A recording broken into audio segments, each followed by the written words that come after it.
안녕하십니까. 여러분들의 장점을 찾아주는 남자 사주상담가 이기호입니다.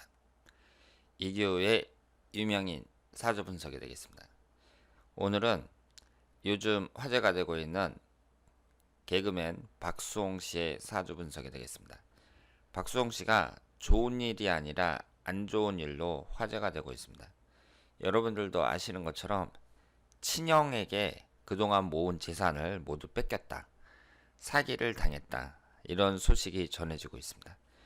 다른 사람도 아니고 자기 친형제에게 이런 일을 당하니까 사람들이 안타까움을 느끼고 있는데요. 재산이 상당할 것으로 보입니다. 들리는 소문에 의하면, 언론에 보도된 내용에 의하면 부동산도 상당히 많고 평생 모은 재산이라고 하는데요. 100억이 넘는다고 합니다.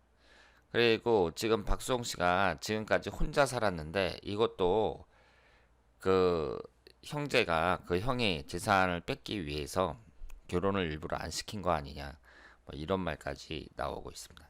그래서 참 안타까운 일이라고 볼 수 있는데요. 그러면 오늘은 박수홍 씨의 사주를 분석을 해보고, 이번 사건이 발생을 했으니까 특히 형제복, 가정의 복에 대해서 한번 살펴보도록 하겠습니다. 박수홍 씨가 경술년 병술월, 경진일 을유시 이렇게 되어 있고요. 유시는 제가 추정한 거예요.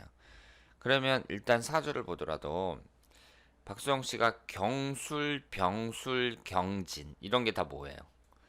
백호대살, 괴강살 이런 겁니다. 그러니까 사주 자체가, 원래 이 박수홍 씨는 그 순탄하게만 흘러가는 그런 사주는 아니었다, 이렇게 말씀을 드릴 수 있습니다. 제가 예전에 박수홍 씨 사주를 그 노총각이 됐다는 점에서, 노총각이라는 점에서 다른 분하고 같이 이렇게 분석을 해본 적은 있어요. 박수홍 씨 사주를 혼자서 이렇게 하나만 분석을 해본 적은 없습니다. 그런데 박수홍 씨가 이렇게 배우자궁이 충을 받아서 깨지잖아요. 진술충으로 정확하게 깨지고 있단 말이에요. 이런 점에서 봤을 때 이성운이 안 좋은 건 사실입니다. 그런데 오늘 주제는 박수홍 씨의 이성운을 보려고 하는 것이 아니라, 박수홍 씨가 형제에게 이런 일을 당했으니까 본인의 형제복은 어떤가, 여기에 대해서 한번 초점을 맞춰보려고 하는데요. 이 사주명리학은 역사가 오래됐잖아요.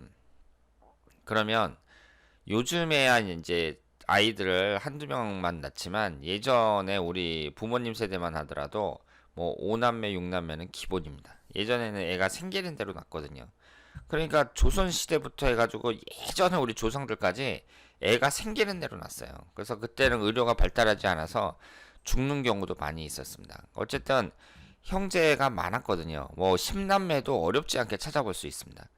형제들이 많으니까 내가 형제복이 있느냐, 이것을 보는 것도 사주명리학에서 중요하게 생각을 했죠.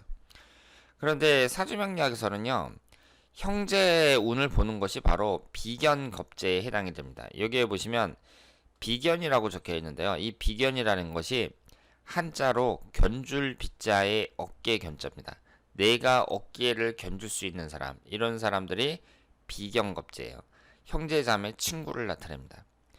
그래서 사주를 봤을 때 비견겁제가 강한 사람들, 이런 사람들이 대체적으로 형제복이 없습니다. 그리고 이것은 친구도 포함이 됩니다. 그래서 비견겁제가 강한 사람들은요, 일단 내 형제가 많은지 한번 생각을 해보셔야 돼요. 내 형제가 한 5남매 정도 된다. 그럼 많다고 봐야 되잖아요. 대체적으로 형제복이 없습니다. 그리고 이렇게 형제가 많을수록 있잖아요. 그 여러 명이 전부 다 좋은 관계를 유지한다는 건 사실 쉽지가 않아요. 그리고 우리나라처럼 이런 가부장적인 사회, 이런 데에서는 그 장남의 역할이 상당히 중요합니다. 그래서 장남이 또 어떻게 분위기를 이끌고 가느냐, 거기에 따라서 많이 달라진다고 볼 수 있는데, 이렇게 비견겁제가 강한 사람들은 만약에 형제가 5명이라고 했을 경우에 한 명 정도는 나하고 이렇게 친한 형제가 있을 수 있으나, 나머지 상당수는 이렇게 사이가 안 좋아지는 경우가 많이 있습니다. 그리고 이런 게 있어요. 형제들이 다 같이 잘 살잖아요. 그러면은 상관이 없어요. 그런데 이게 그렇게 될 수가 없거든요. 어떻게 예를 들어서 5명이라고 했을 때 5명의 형제가 전부 다 잘 살 수가 있어요. 그건 좀 어려운 일이란 말이에요.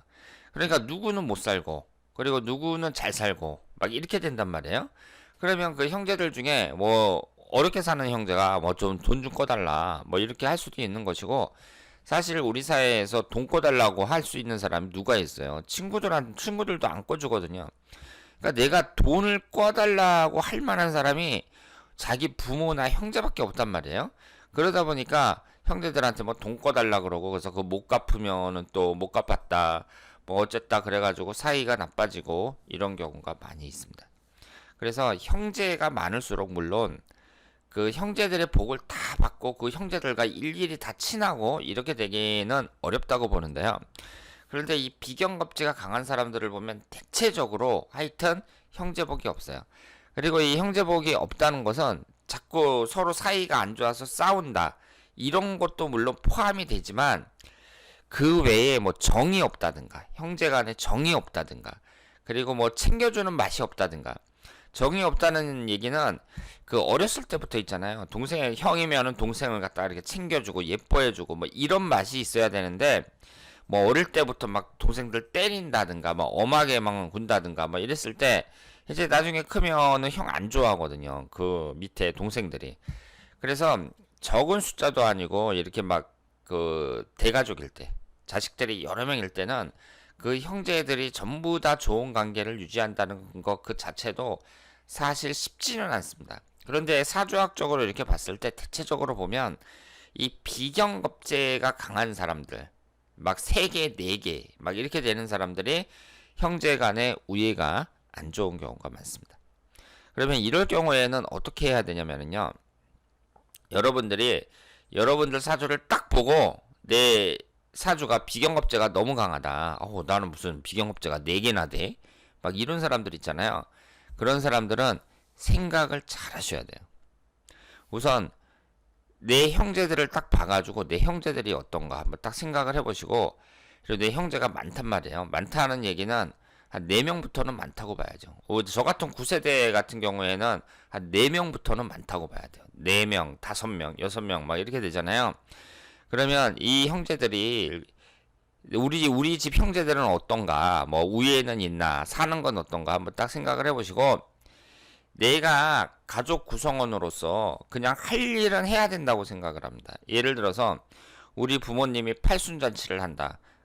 각각 100만 원씩 내라. 그럼 내는 거예요. 내가 그 자식이니까 해야 될 도리는 해야 된다는 거죠. 그런데 형제들한테 뭘 바라는 거 있잖아요. 내가 형제의 득을 본다든가 이런 생각은 안 하는 게 좋습니다. 그래서 내가 힘들더라도 형제들한테 뭐 돈 꿔달라든가 뭐 이런 것은 안 하는 게 좋아요. 그리고 제가 말씀을 드렸습니다만은 자본주의 사회에서 돈이 없으니까 못 하는 거예요. 저도 돈만 많으면 할 거 많습니다. 뭐 사업할 것도 많고 돈만 많으면 많아요. 돈이 없으니까 못 하는 거고, 돈이 없으니까 사람들한테 직원으로 회사 그 밑에 들어가서 일하고 힘들게 일하는 거예요. 그러니까 돈이 없어서 못 하는 건데, 단지 내가 돈이 없으면서 딴 사람한테 내 형제라는 이유로 돈 좀 꺼줘 뭐 이렇게 얘기할 수는 없다는 거죠. 그리고 형제가 나한테 돈을 꺼달라 그러잖아요. 그럼 그것도 생각을 잘 하셔야 돼요.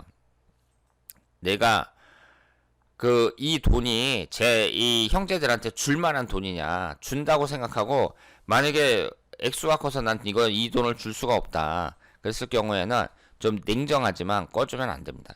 그리고 형제 중에 좀 잘못 나가는 사람이 있거든요. 괜히 뭐 사업한다 어쩐다 그러면서 형제들한테 돈 끌었다가 계속 갚지도 못하고 이런 사람들이 있단 말이에요.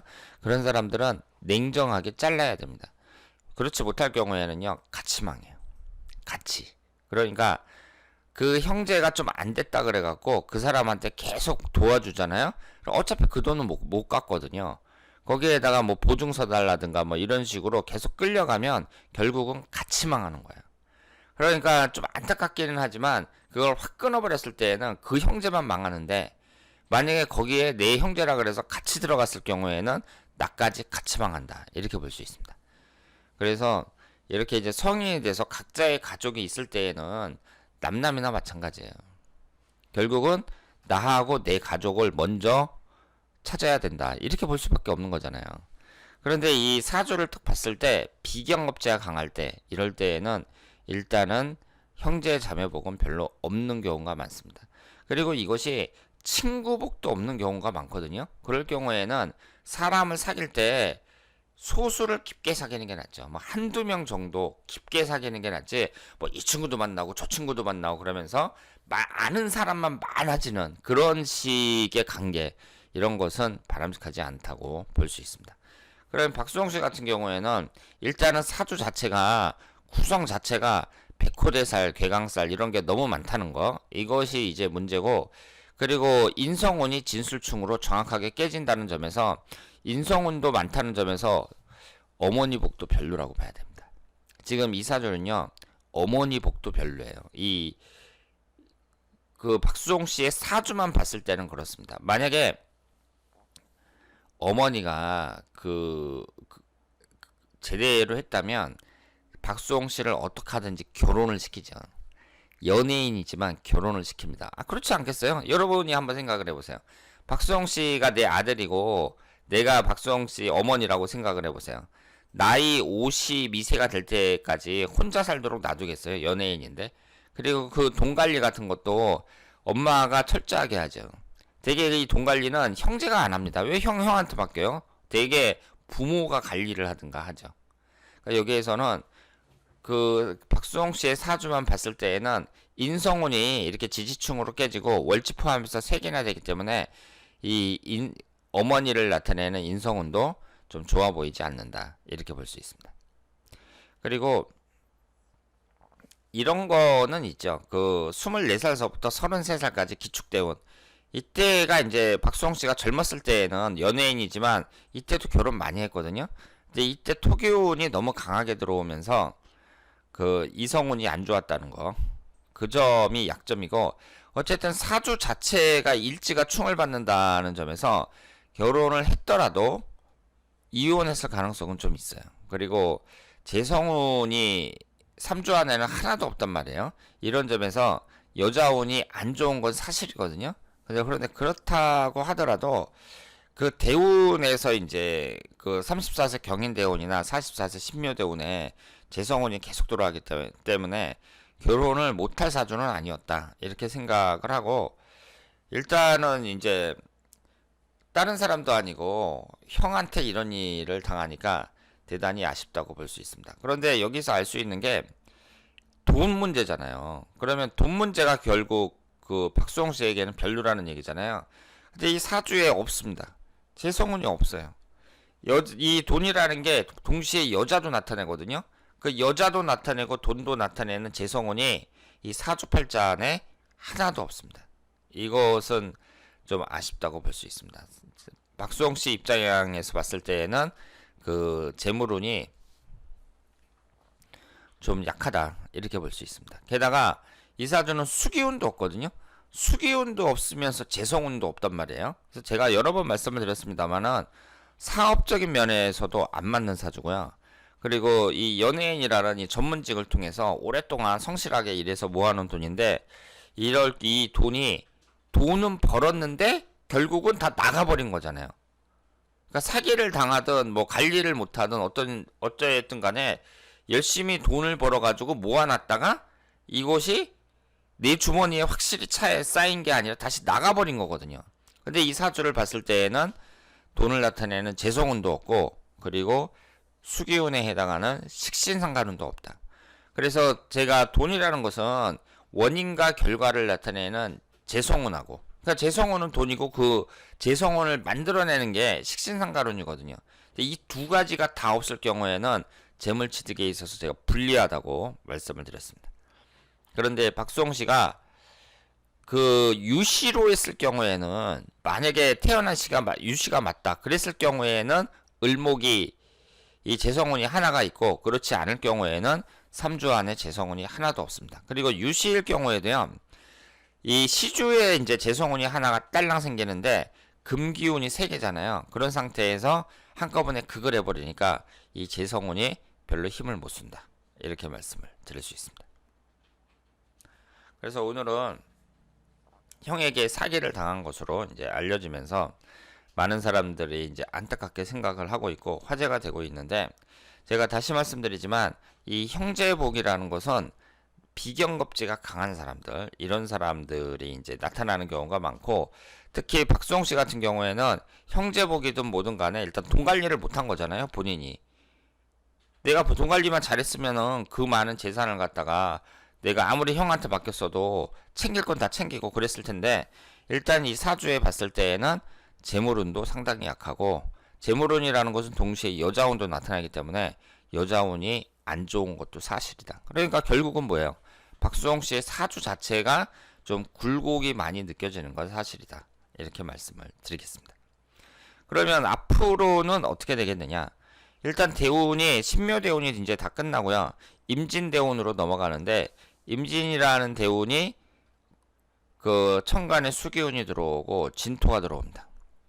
대운 자체는 그렇게 뭐 좋다 나쁘다 판단을 하기가 어렵죠. 그러니까 대운 자체는 그렇게 용신운이라고 보기는 어렵고요. 그렇다고 해서 아주 뭐 그 최악의 운이다 그렇게 보기도 어려운데, 일단은 박수홍 씨가 재기할 수 있는 여지는 있다고 생각을 합니다. 일단 나이도 지금 50대 초반이니까 그 나이도 그렇게 많다고 볼 수는 없고, 그리고 1년운 자체도 이민년, 개묘년 이런 식으로 흘러가는데 몇 년간의 1년운도 나쁘진 않아요. 그래서 이번 일을 잘 정리를 하고 그리고 새 출발할 수 있는 그런 기회는 얼마든지 있다. 이렇게 생각을 합니다. 자, 그러면 지금까지 박수홍 씨의 사주 분석이었습니다. 대단히 감사합니다.